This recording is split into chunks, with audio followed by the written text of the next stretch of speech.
అందరికీ నమస్కారం. ఈరోజు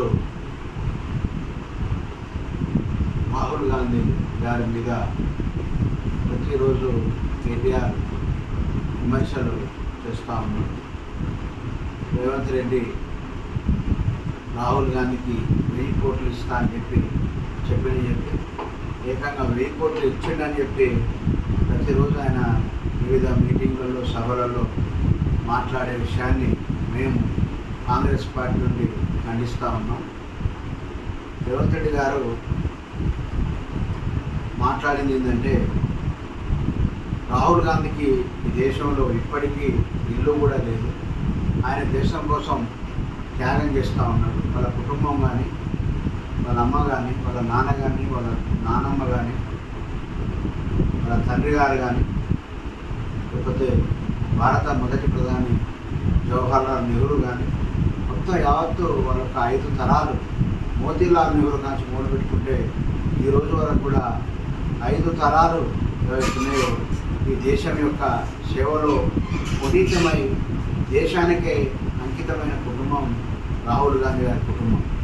మరి అలాంటి కుటుంబాన్ని పట్టుకొని ఈరోజు రేవంత్ రెడ్డి చెప్పిన మాటలు ఏవైతున్నాయో, రేవంత్ రెడ్డి గారు ఈ కాంగ్రెస్ పార్టీ కార్యకర్తలు తలుచుకుంటే 1000 కోట్లు పెట్టైనా ఆయనకు సహాయం చేయగలరని రూపాయి సేకరించి సహాయం చేయగలిగినంత దమ్ము సత్తా కాంగ్రెస్ పార్టీ కార్యకర్తలకు ఉన్నదని చెప్తే ఆ మాటను వక్రీకరించి మరి టీఆర్ఎస్ పార్టీ వర్కింగ్ ప్రెసిడెంట్, మరి అలా బీఆర్ఎస్ పార్టీగా చలామణి అవుతున్న మరి బీఆర్ఎస్ పార్టీ రాష్ట్ర వర్కింగ్ ప్రెసిడెంట్ కేటీ రామారావు ప్రతిరోజు రాహుల్ గాంధీ పేరు తీసుకొని విమర్శ చేస్తున్న విషయాన్ని మేము తీవ్రంగా కాంగ్రెస్ పార్టీ తరఫున ఖండిస్తూ ఉన్నాం.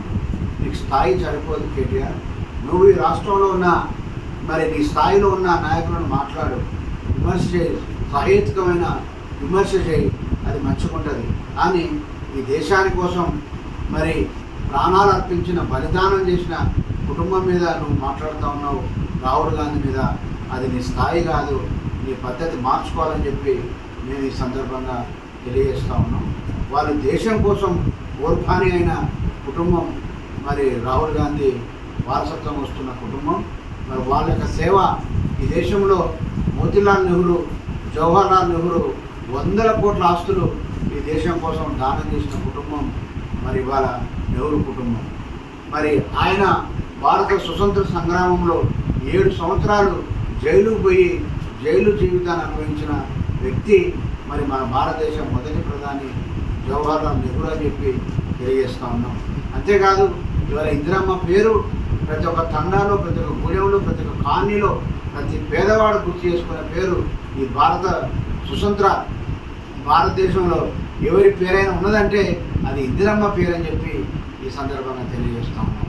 ఇవాళ వచ్చిన అనేక మంది నాయకులు మరి చాచా నెహ్రూ పేరును, ఇందిరాగాంధీ పేరును మరి తీసేయాలి, ఈ భారతీయ చరిత్రలో ఎవరు గుర్తుండొద్దని చెప్పి చేస్తున్న క్రమంలో నిన్న కూడా పార్లమెంట్లో మరి నెహ్రూ మీద దాడి చేసే క్రమంలో మరి భారత మొదటి ప్రధాని బీజేపీ వాళ్ళు పొగిడిరని కూడా ఈ సందర్భంగా మేము తెలియజేస్తూ ఉన్నాం. మరి మీరు మాట్లాడే ప్రతి విమర్శ ఒక సద్విమర్శ అయి ఉండాలి. అది ఈ రాష్ట్ర ప్రభుత్వం ఏమైనా సరి చేసుకొని ముందు పోయే అవకాశం, సలహాలు, సూచనలు ఇవ్వాలి తప్పితే మరి రాహుల్ గాంధీని నువ్వు టార్గెట్ చేసి మాట్లాడేది అది సరైన విషయం కాదు. ఇలా రాహుల్ గాంధీ, సోనియా గాంధీ ఏమంటే ఇవాళ మీరు మంత్రి పదవులు అనుభవించరు. ఇవాళ మీకు ఫామ్ హౌజులు, ఇలా గజ్వేల్లో, ఎర్రవెల్లిలో ఫామ్ హౌస్, మొయినాబాద్లో ఫామ్ హౌస్, శంకర్పల్లిలో ఫామ్ హౌస్, ఎన్నో ఫామ్ హౌజులలో 100 ఎకరాల భూమి ఇవాళ మీరు మీ యొక్క ఆధీనంలో ఉంచుకొని ఎంజాయ్ చేస్తూ ఉన్నారు. ఇవాళ పాపం ఖమ్మం కలెక్టర్ చేసిన అరవింద్ కుమార్ ఆయనను ఈ కార్ రేసులో జైలు పోయే పరిస్థితి తయారు చేశారు. ఇవాళ ప్రభాకరరావు, మిమ్మల్ని నమ్ముకున్న ప్రభాకరరావు ఐపీఎస్ ఇంటెలిజెన్స్ ఐసీ జైలుకి వెళ్ళి నిన్ననే విడుదలయ్యిండు. అది ఫోన్ ట్యాపింగ్ కేసు విషయంలో. మరి ఇవాళ మీరు కూడా రెడీగా ఉన్నారు. రేపు కాళేశ్వరంలో ఘోష్ కమిషన్ మీద ప్రతిరోజు కోర్టుకు పోతా ఉన్నారు స్టే తెచ్చుకోవాలని. అనేక ఆరోపణలు మీ మీద ఉన్నాయి, ఇంకా ఎంక్వైరీ నడుస్తూ ఉన్నాయి, దర్యాప్తు సంస్థలు దర్యాప్తు చేస్తూ ఉన్నాయి.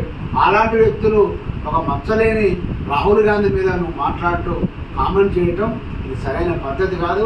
మీ విధానం మార్చుకోవాలి. మీరు సరైన విమర్శ చేయండి, సహేతుకమైన సలహాలు ఈ రాష్ట్ర ప్రభుత్వానికి మీరు ఇవ్వండి, మేము వెల్కమ్ చేస్తాం. కానీ రాహుల్ గాంధీ మీద కామెంట్ ఇస్తూ మటుకు ఖచ్చితంగా కాంగ్రెస్ వర్గాలు, ఈ రాష్ట్ర ప్రజలు, దేశ ప్రజలు మీకు బుద్ధి చెప్తారని చెప్పి ఈ సందర్భంగా తెలియజేస్తూ ముగిస్తా ఉన్నాను. Thank you.